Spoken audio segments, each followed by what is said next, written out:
세계적으로 유명한 정신과 의사죠. 스코펫 박사의 아직도 가야 할 길이라는 책을 보면 다음과 같은 문장으로 시작합니다. 삶은 고해이다. 이것은 위대한 진리이다. 다시 말하자면 이 세상에서 가장 위대한 진리 중에 하나이다. 여러분, 오늘 우리가 세상을 살 때 부인할 수 없는 것 가운데 하나가 무엇인가? 삶은 고난이다 라는 겁니다. 고통 없이 살아가는 사람 아무도 없죠. 고난 없이 사는 사람 아무도 없습니다. 이는 우리 주님께서도 마찬가지셨습니다. 예수님께서 세상에 계실 때 많은 고초를 겪으셨습니다. 그래서 히브리서 5장 7절을 보면 그는 육체에 계실 때 자기를 죽음에서 능히 구원하실 이에게 심한 통곡과 눈물로 간구와 소원을 올렸고 라고 합니다. 예수님께서도 육체로 계실 때 많은 통곡과 눈물의 기도를 하셨다라는 거죠. 이처럼 피해가기 어려운 것이 고난입니다. 사람의 지위고하를 망람하고 고난은 모든 사람을 찾아갑니다. 자, 그렇다고 한다면 왜 오늘 우리의 삶에는 이런 고난이 있는 것인가? 무엇 때문에 오늘 우리는 고난의 바다를 헤쳐가야 하는가? 평안한 오늘 우리의 일상에 고난이 찾아오는 이유는 무엇인가? 여러분, 그러할 때 오늘 우리가 한 가지 알아야 될 것은 뭐냐면 우리의 고난에는 신비적 측면이 있다라는 겁니다. 다시 말하면 그 고난의 이유를 우리가 다 헤아릴 수는 없다라는 거죠. 왜 사랑하는 사람이 먼저 떠나는가? 왜 나의 육체에 질병이 찾아왔는가? 왜 내 고난은 멈추지 않는가? 사실 다 헤아리기가 어렵다라는 겁니다. 이는 욥도 마찬가지였습니다. 욥기를 보면 욥은 온전하고 정직하며 하나님을 경외하던 사람이었습니다. 그럼에도 불구하고 그의 삶에 고난이 찾아왔는데 양떼와 소떼와 낙타를 잃죠. 또 모든 자녀를 잃습니다. 그리고 또 심한 피부병이 생깁니다. 이 질그릇 조각으로 긁지 않으면 안 되는 상황까지 이르렀는데, 여러분, 그럴 때 욥은요 고난의 이유를 알지 못했습니다. 그래서 몹시 괴로워하는 것입니다. 하나님께서 욥을 회복하신 순간에도 욥은 왜 자신이 고난을 당하였는지를 알지 못했습니다. 심지어는 죽는 순간에까지도 그 고난의 이유를 모르고 죽었죠. 여러분, 이처럼 욥에게 있어서 고난은 신비였습니다. 그런데 이는 우리 역시도 마찬가지다라는 거죠. 우리에게도 고난은 신비로 남을 때가 많습니다. 하지만 오늘 본문의 경우는 조금 다릅니다. 오늘 우리가 읽은 본문 1절을 보면 유다 베들레헴에 거주하던 이들의 삶에 흉년이 찾아왔다라고 그렇게 말씀합니다. 그 땅에 흉년이 드니라. 유다 베들레헴의 한 사람이 그의 아내와 두 아들을 데리고 모압 지방에 가서 거류하였는데, 여러분, 그럴 때 여기서 흉년은 사람으로서는 몹시 견디기 힘든 고난입니다. 인간의 생존과 직결되어 있는 문제죠. 먹을 것이 없는 고통만큼 또 고통스러운 것은 없습니다. 그래서 성경을 보면 다윗은 전염병을 택하는 거예요. 여러분, 역대상 21장을 보면 사탄이요, 다윗을 충동질합니다.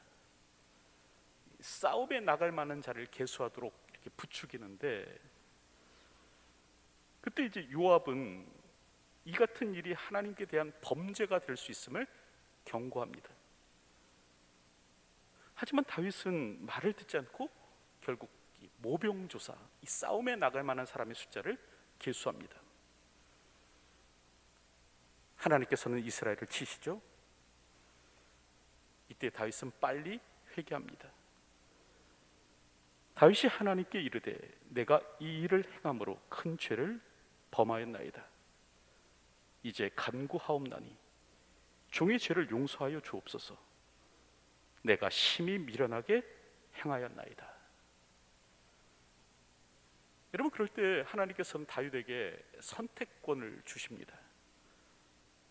3년 기근이나 혹 석 달을 적군에게 쫓겨 다니든지, 아니면 전염병이 사흘 동안 유행하든지 하나를 고르라 하십니다. 여러분, 그럴 때 다윗은 무엇을 택했는가? 전염병을 택했습니다. 그러니까 그의 생각은 뭐냐면 이 기근보다는 전염병이 훨씬 낫겠다라는 거죠. 여러분, 이처럼 기근은 인간에게 굉장히 고통스러운 겁니다. 물론 전염병도 큰 고통이겠지만 이 전염병보다 더 고통스러울 수 있는 것이 기근이죠. 그래서 기록을 보면 이 기근으로 인해서 사람이 사람을 잡아먹는 일조차 있었다고 하지 않습니까? 여러분, 이처럼 인간을 깊은 나락으로 떨어뜨리는 것이 기근입니다. 근데 이런 일이 바로 베들레헴에 찾아왔다라는 거죠. 여러분, 그렇다고 한다면 그 이유는 무엇인가? 아무 이유 없이 기근이 찾아온 것인가? 여러분, 베들레헴이라는 말은요, 벳과 레헴의 합성어입니다. 다시 말하면 집, 창고를 뜻하는 벳이라는 말과 이 빵을 뜻하는 레헴이 합하여 만들어진 말입니다. 그러니까 베들레헴은 이 빵집 혹은 빵창고라는 말이죠. 그럴 때 빵집에 빵이 없는 겁니다. 어떻게 이런 일이 일어난 것인가? 그것에 대해서 룻기는 다음과 같은 말로 암시합니다. 사사들이 치리하던 때. 여러분, 룻기는 옛날 옛적에라는 말로 시작하지 않고요, 사사들이 치리하던 때라는 말로 시작합니다. 여러분, 그럴 때 사사들이 치리하던 때는 어떤 때인가? 이스라엘이 안식의 땅에 이르렀지만 안식을 누리지 못하던 때였습니다.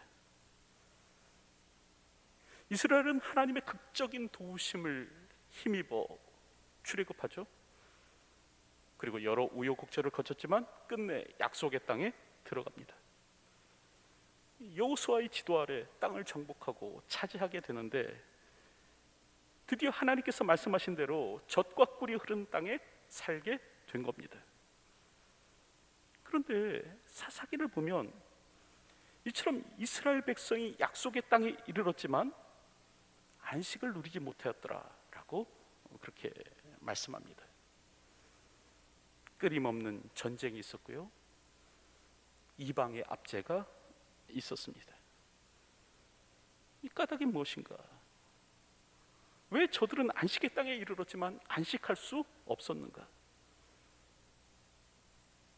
여러분, 사사기는 그 이유를 두 번의 반복을 통해서 설명하는데요, 그때 이스라엘의 왕이 없으므로 사람이 각기 자기의 소견에 옳은 대로 행하였더라 라고 합니다. 다시 말하면 이스라엘 백성들이 하나님의 통치를 거부했다는 거예요.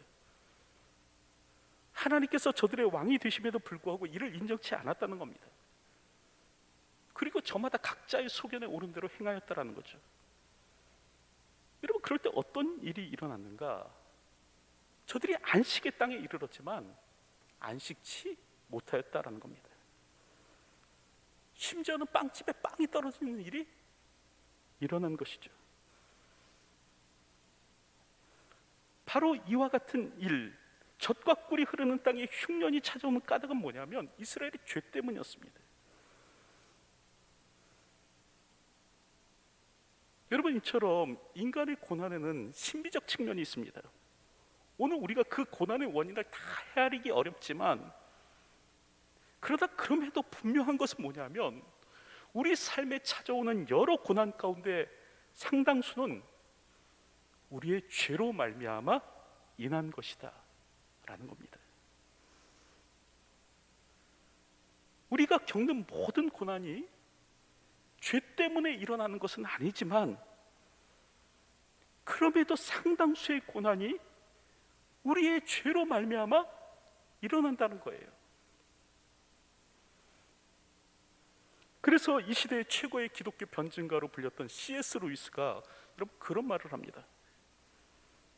고통의 문제라는 책에서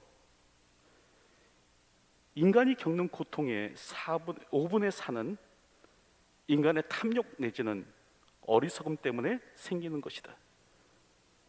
그러나 그럼에도 불구하고 우리 탓으로 돌릴 수 없는 고통 역시 여전히 많다. 여러분, C.S. 루이스가 생각할 때 오늘 우리 탓으로, 인간 탓으로 돌릴 수 없는 고통이 있다라는 겁니다. 하지만 그럼에도 불구하고 인간이 당하는 고통의 80%는 인간의 탐욕이나 어리석음 때문에 생기는 것이다.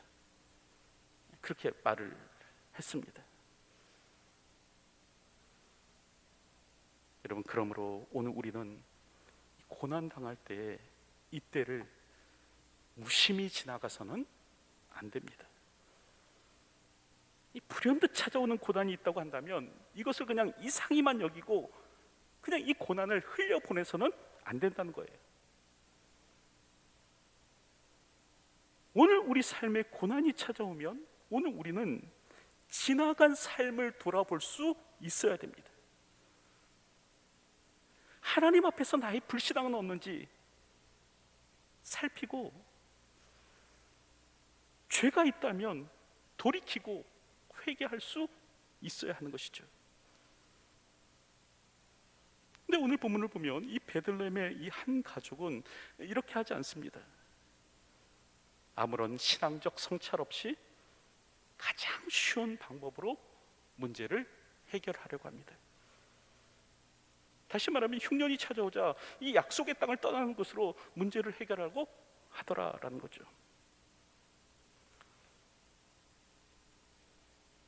물론 이 부분에 대해서 사람들의 해석이 조금 다릅니다. 어떤 사람들은 이를 비난할 수 없다라고 말을 합니다. 아니, 누가 굶주림 앞에서 생존을 찾지 않겠느냐라는 겁니다. 아브라함도 흉년이 들었을 때 애굽으로 내려갔고, 이삭도 흉년이 들자 블레셋을 찾아갔다, 그렇게 말을 하죠. 하지만 기억해야 할 것은, 여러분, 아브라함이나 이삭은 하나님께서 그 땅을 주시겠다라고 하신 약속만 있었지 실제로 그 땅을 소유한 때는 아니었습니다. 하지만 사사시대는 달라요. 사사시대는 이미 이스라엘에게 약속의 땅이 선물로 주어졌고, 종주이신 하나님께서 봉신인 이스라엘에게 그 땅을 하사하셨습니다. 여러분, 그랬을 때 그 땅이 마음에 안 든다고 떠나가면 되는 것인가? 아니라는 거죠. 흉년이 들면 이스라엘은 언제든지 약속의 땅을 저버리고 다른 곳으로 가서 살아도 되는가? 아니라는 겁니다. 여러분, 이렇게 하는 것은 영토를 하사하신 위대한 왕에 대한 모욕이에요. 그래서 여러 사람들은 이 언약의 땅을 버리고 모압으로 간 행위를 잘못이라고 말을 합니다. 이 하사받은 땅을 버리고 다른 곳으로 가서 사는 것은 안 된다라는 거죠.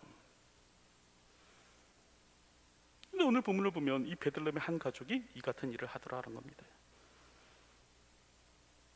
약속의 땅에 기근이 들자 아무런 신학적 성찰이나 반성도 없습니다. 왜 이 같은 일이 일어났는지 살피지도 않고 그냥 아주 가볍게 베들레헴을 버리고 그모스의 땅으로 가서 살더라라는 거죠. 여러분, 모압은 아브라함의 조카였던 이 롯과 그의 큰딸 사이에서 태어난 사람입니다. 이 소돔과 고모라가 멸망하자 롯의 딸들이 시집을 가지 못하게 되었는데, 그랬을 때 이제 그 딸들은 자신의 아버지와의 사이에서 후사를 갖습니다. 이때 태어난 것이 바로 모압이었고요. 그의 후손이 바로 모압 족속입니다. 여러분, 그럴 때 모압 족속은요, 가나안을 향해 가던 이스라엘의 앞길을 막은 사람들이었습니다. 또 거짓 선지자를 고용해서 이스라엘을 저주하려고 했죠.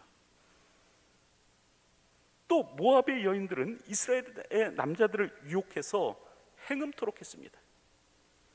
그래서 진노하신 하나님이 전염병을 일으키고 많은 백성을 죽이게끔 하였죠. 그 결과 신명기 23장 3절을 보면 모세는 모압 사람들은 여호와의 총회에 들어오지 못한다 라고 하였습니다. 바로 이런 나라가 모압이에요. 근데 그 나라에 들어가서 살겠다는 겁니다. 여러분, 오늘 우리에게는 어려움이 닥칠 때 아무런 신앙적 성찰이나 반성 없이 그냥 쉬운 방법으로 문제를 해결하고 해서는 안 됩니다. 하나님 앞에서 스스로를 돌아보는 일 없이 그냥 간단하게 문제를 해결하려고 해서는 안 된다는 거죠. 여러분, 이는 코로나19의 상황도 마찬가지입니다. 많은 사람들이 이 코로나19의 문제의 해결 방법을 백신에서 찾죠. 이 백신만 확보되면 이 코로나의 문제는 해결된다는 거예요. 그래서 하루빨리 이 백신이 투여될 날만을 기다리고 있는데, 여러분, 정말 백신만 확보되면 이제 이 코로나의 문제는 끝나는 것인가? 그렇지 않습니다. 여러분, 우리에게 진지한 신앙적 성찰과 반성이 없으면 제2, 제3의 코로나 사태는 다시 찾아올 겁니다. 물론 백신으로 인해서 잠깐의 자유는 찾을 수 있을 거예요. 하지만 동일한 일은 반복될 것입니다. 왜냐하면 이 코로나의 발생의 원인에는 족한 줄로 알지 못하고 끊임없이 소유하려는 인간의 탐욕이 있기 때문에 그렇습니다. 그리고 그 탐욕으로 인해서 발생하는 이 어리석은 행동이 있기 때문에 그렇습니다. 그런데 이런 인간의 탐욕과 이 무지에 대해서 회개하지 않고 반성함 없이 그저 백신만 개발되면 이 일이 끝날 것인가? 여러분, 그렇진 않다는 거예요. 물론 백신의 개발과 과학적 성취도 중요합니다. 하지만 동시에 왜 이런 일이 일어났는지에 대한 깊은 물음이 있어야 한다라는 거죠. 다시 말하면 이 같은 일이 일어난 이 사건의 배후에 인간의 탐욕과 인간의 어리석음이 있음을 직시할 수 있어야 된다는 겁니다. 그리고 돌이키고 회개할 수 있어야 된다는 거예요. 근데 만약 이런 돌이킴과 회개가 없다면 어떻게 됩니까? 백신에만 의존해서 이 문제를 해결하려고 하면 어떻게 됩니까? 언제든지 같은 문제는 반복될 수 있다는 겁니다. 우리는 과학적 기술이 인간을 구원해 줄 것이라고 생각해서는 안 됩니다. 이 백신의 개발로 오늘의 문제가 해결될 것이라고 생각해서는 안 되는 거죠. 정말 오늘 우리는 우리가 가진 문제를 해결하기를 원한다고 한다면 진지한 신앙적 성찰과 신학적 반성이 있어야 됩니다. 다시 말하면 하나님 앞에서 인간의 탐심을 내려놓고 그동안에 행했던 모든 어리석음과 무지에 대한 회개가 있어야 하는 것이에요. 하나님께서 우리를 단지 이 땅의 청지기로 부르셨을 뿐인데도 불구하고 마치 이 땅의 주인인 것처럼 주인 행사하던 과거의 우리의 삶에 대한 회개가 있어야 합니다. 이러한 반성이 없이는, 회개가 없이는 불행은 지속될 것입니다. 그럼에도 불구하고 오늘 본문을 보면 이 베들레헴의 가족에게는 이런 일이 없었다는 거죠. 단지 쉬운 방법으로 문제를 해결하려 들었습니다. 약속의 땅을 버리고 모압으로 가자. 여러분, 그랬을 때 그 결과가 무엇입니까? 약속의 땅을 버리고 모압으로 갔을 때 저들은 어떻게 되었습니까? 저들이 기대한 대로 저들은 행복한 삶을 살았습니까? 오늘 성경을 보면 그렇지 않다라고 말씀합니다. 모압으로 내려갔을 때 저들은 행복해진 것이 아니라 가장을 잃고 아들을 잃고 모든 재산을 잃고 결국 아무것도 갖지 못한 텅 빈 인생이 되고 말았다라고 기록합니다. 여러분, 그럴 때 여기에 우리의 안타까움이 있죠. 약속의 땅을 버리고 세상에 들어가서 살았으면 그래도 잘 살아야 될 것 아닙니까? 근데 그렇지 못한 거예요. 믿음의 공동체를 버리고 이 세상으로 내려갔으면 그래도 좀 행복해야 될 텐데 여러분, 그렇지 못한 겁니다. 여러분, 오늘 우리가 만약에 하나님을 버리고 세상으로 돌아간다면 더 잘 살게 될 것인가? 우리가 신앙의 길에서 떠나 세상으로 복귀하면 오늘 우리는 더 행복해질 수 있을 것인가?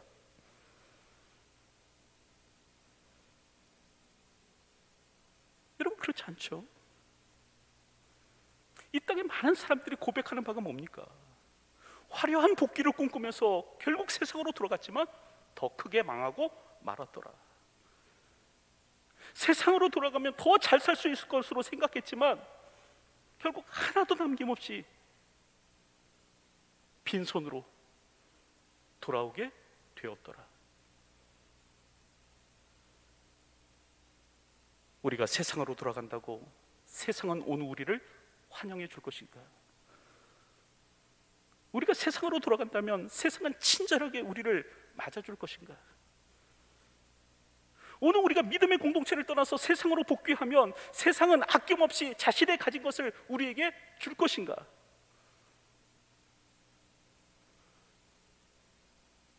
여러분, 세상이 그렇게 하지 않으리라는 것을 왜 모르십니까? 베들레헴을 떠나 모압으로 간다고 문제가 해결되지 않을 것을 왜 모르십니까? 고난의 때에 우리가 해야 할 일은 뭐냐면 믿음을 떠나는 것이 아니에요. 하나님의 약속을 떠나 사는 것이 아니에요. 고난의 때에 우리가 해야 될 일은 뭐냐면 하나님 품으로 뛰어드는 겁니다. 그래도 하나님 안에 머무는 거예요. 왜냐하면 자비하시고 긍휼하신 하나님의 손에 내 삶을 맡기는 것은 결코 어리석은 일이 아니기 때문에 그렇습니다. 특별히 하나님께서 당신의 백성을 고치시기 위해서 매를 드실지라도 하나님께서는 당신의 백성을 결코 영원히 버리시는 분이 아니시기 때문에 그렇습니다. 여러분, 그래서 오늘 보면 6절을 보면 뭐라고 기록합니까? 그 여인이 모압 지방에서 여호와께서 자기 백성들을 돌보시사 그들에게 양식을 주셨다 함을 듣고. 이 말은 무슨 말이냐면 하나님께서 빵집에 빵이 영원히 떨어지도록 두지는 않으셨다라는 거예요.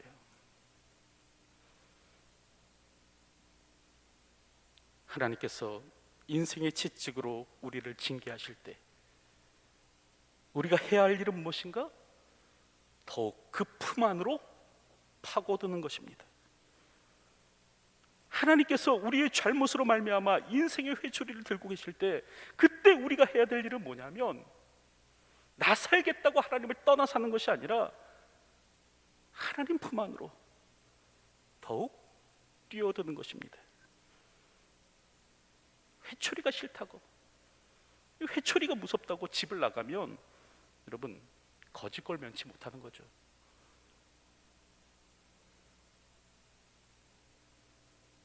고난의 순간이 찾아올지라도 자기 살 길 찾겠다고 하나님을 떠나는 것이 아닌 오늘도 하나님의 품 안으로 더욱 깊이 파고들 수 있는 저와 여러분들이 되었으면 합니다. 여러분, 그럴 때 하나님께서는 우리를 회복시켜 주실 것입니다. 이제 말씀을 맺으려고 하는데 여러분, 고난에는 신비적 측면이 있습니다. 다시 말하면 오늘 우리가 그 고난의 이유를 다 헤아릴 수는 없습니다. 하지만 그럼에도 불구하고 고난 가운데 상당 부분은 우리의 죄로 말미암습니다. 죄 때문에 우리가 고난 당하는 경우가 많다라는 거예요. 여러분, 그럴 때 우리가 해야 할 일은 뭔가? 신앙적 반성과 숙고입니다. 그리고 회개하고 돌이키는 거죠. 그런데 이렇게 신앙적 반성과 회개 없이 그냥 문제를 해결하려고 한다.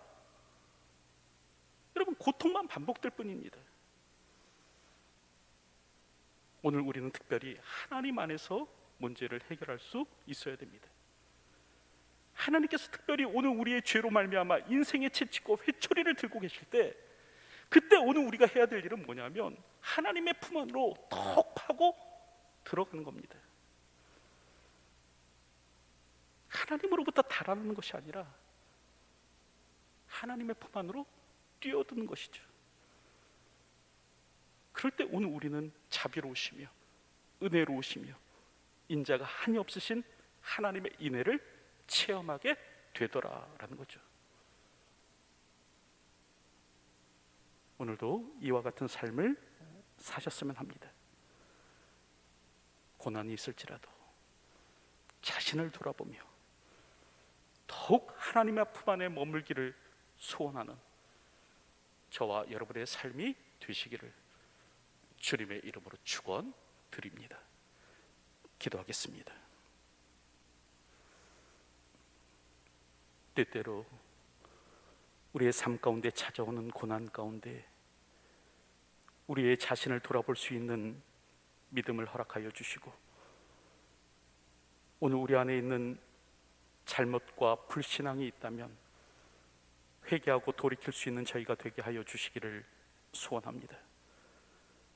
특별히 우리의 잘못으로 인해서 하나님께서 인생의 채찍과 회초리를 들고 계실 때 그것을 피하여 달아나는 인생이 아니라 더욱 하나님의 품 안으로 깊이 파고들 수 있는 삶이 될 수 있도록 인도하여 주시옵소서.